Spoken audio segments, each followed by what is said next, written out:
Kami dari kelompok 7 akan mempresentasikan materi merancang pembelajaran inovatif. Anggota kelompok 1 Devi Suryantari, 2 Elizabeth Novencia Delanis. Gimana sih? Ya, bentar. Salah bacanya, bentar. Nggak apa-apa, santai. Ulangi ya. Kami dari kelompok 7 akan mempresentasikan materi merancang pembelajaran inovatif. Anggota kelompok 1 Devi Suryantari, 2 Elizabeth Novencia Della Stefani, 3 Syera Pramesila, 4 Alfiana Irmayani, 5 Anataskia Alfatin.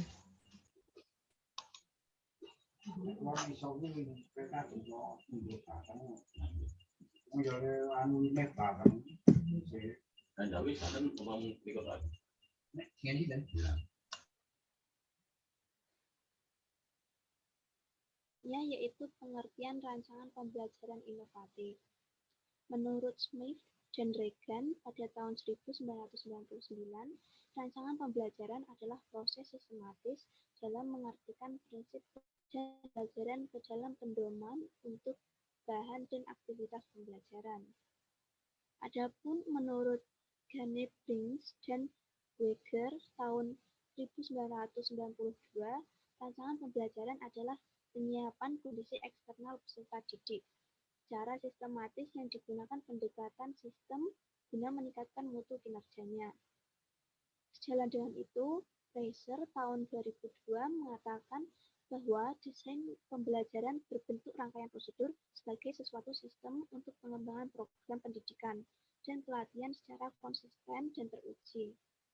Dari beberapa pengertian di atas dapat disimpulkan bahwa rancangan pembelajaran adalah suatu prosedur sistematis yang terdiri dari beberapa komponen menjadi satu kesatuan yang saling terkait dan mempengaruhi untuk mencapai tujuan pembelajaran tertentu secara konsisten dan teruji.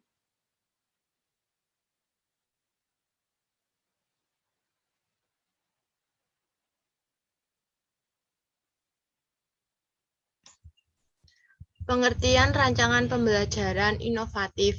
Rancangan pembelajaran inovatif dalam hal ini dimaknai sebagai aktivitas persiapan pelaksanaan pembelajaran yang menerapkan unsur-unsur pembelajaran terbaru di abad 21 dan terintegrasi dalam komponen maupun tahapan pembelajaran yang akan dilaksanakan untuk mencapai tujuan yang telah ditetapkan.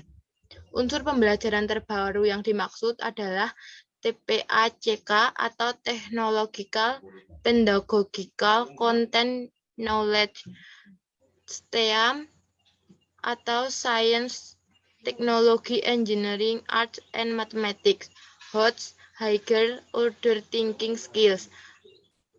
4C yaitu Communication, Collaboration, Critical Thinking, Creativity.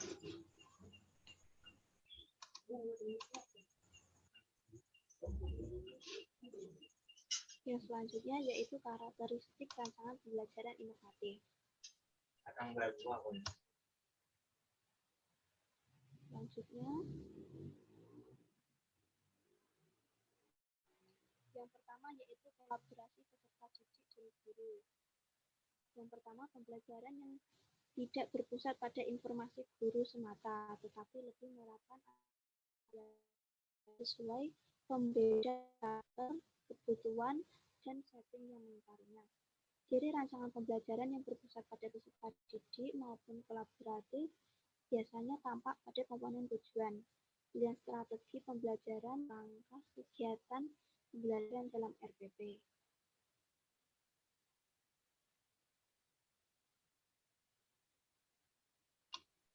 Dua, berorientasi HOTS. HOTS atau Higher Order Thinking Skill atau keterampilan berpikir tingkat tinggi adalah proses berpikir kompleks dalam menguraikan materi, membuat kesimpulan, membangun representasi, menganalisis, dan membangun hubungan dengan melibatkan aktivitas mental yang paling dasar. Ciri rancangan pembelajaran yang berorientasi HOTS dalam komponen RPP yaitu indikator pencapaian kompetensi atau IPK sebagai jabaran kompetensi dasar atau KD, tujuan, langkah-langkah kegiatan pembelajaran, dan penilaian pembelajaran dalam RPP. Dari sini dapat dikatakan bahwa penerapan HOTS dalam RPP cakupannya lebih luas dibanding unsur-unsur pembelajaran terbaru lainnya. Ciri pertama RPP yang berorientasi HOTS terdapat pada komponen IPK.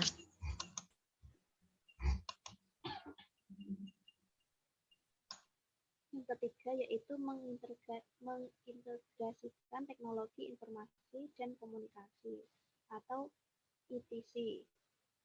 Penggunaan laptop, HP, atau gawai lainnya oleh guru maupun siswa dalam kegiatan pembelajaran di kelas maupun di luar kelas merupakan wujud dari integrasi ICT. Ciri rancangan pembelajaran yang mengintegrasikan ICT dalam RPP ada pada komponen tujuan pembelajaran, langkah-langkah kegiatan pembelajaran, pilihan media, dan sumber belajarnya. Penggunaan media dan sumber belajar ini tidak hanya untuk kegiatan pembelajaran, tapi bisa juga berfungsi sebagai instrumen penilaian. Contoh sumber belajarnya yaitu 1. Lingkungan sekitar, 2. Bahan ajar tentang kata tanya, 3. Kartu bagian tumbuhan, 4.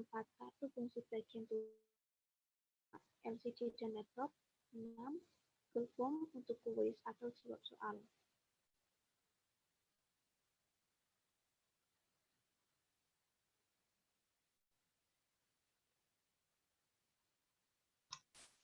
Empat, berorientasi pada keterampilan belajar dan mengembangkan keterampilan abad 21 atau 4C. Keterampilan belajar merupakan suatu teknik yang digunakan untuk memperoleh, mempertahankan, serta mengungkapkan pengetahuan dan merupakan cara untuk menyelesaikan persoalan belajarnya. 4 unsur utama dalam keterampilan belajar yaitu transformasi persepsi belajar, keterampilan manajemen pribadi, interpersonal dan kerjasama tim, serta kesempatan bereksplorasi. Unsur yang serupa, meski tidak sama, ada pada tuntutan keterampilan abad 21, terutama 4C, creativity, collaboration, critical thinking, dan communication.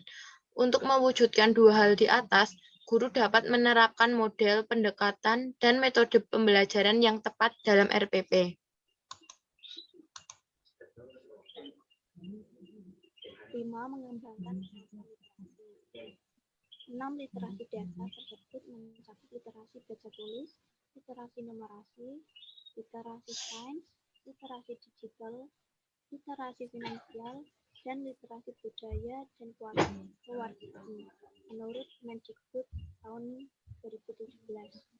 Rancangan pembelajaran inovatif yang mengembangkan kemampuan 6 literasi ini dapat diwujudkan dengan menerapkan konsep neuroscience dan TIPEC dalam RPP pada aktivitas pembelajaran.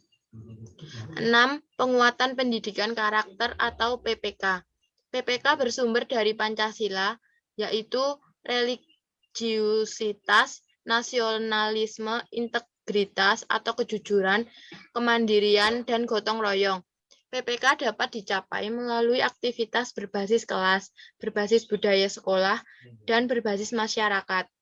PPK berbasis budaya sekolah berupa kegiatan 6 literasi, sedangkan PPK berbasis kelas berupa pembelajaran tematik yang menggunakan kompetensi abad 21, terutama 4C, serta keterampilan berpikir tingkat tinggi atau HOTS.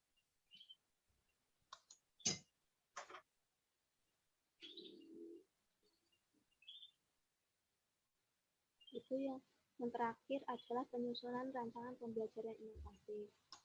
Untuk contoh RPP-nya mungkin bisa dipahami lewat RPP table berikut.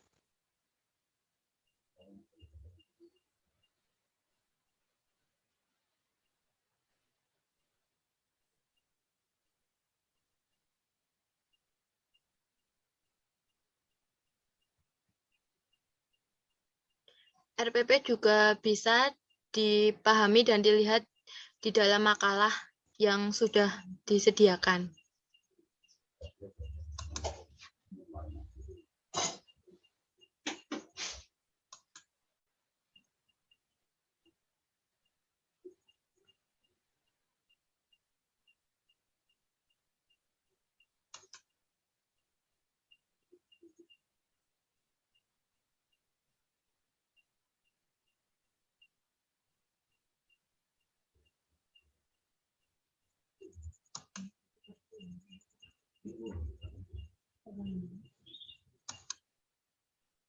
Sekian presentasi dari kelompok kami.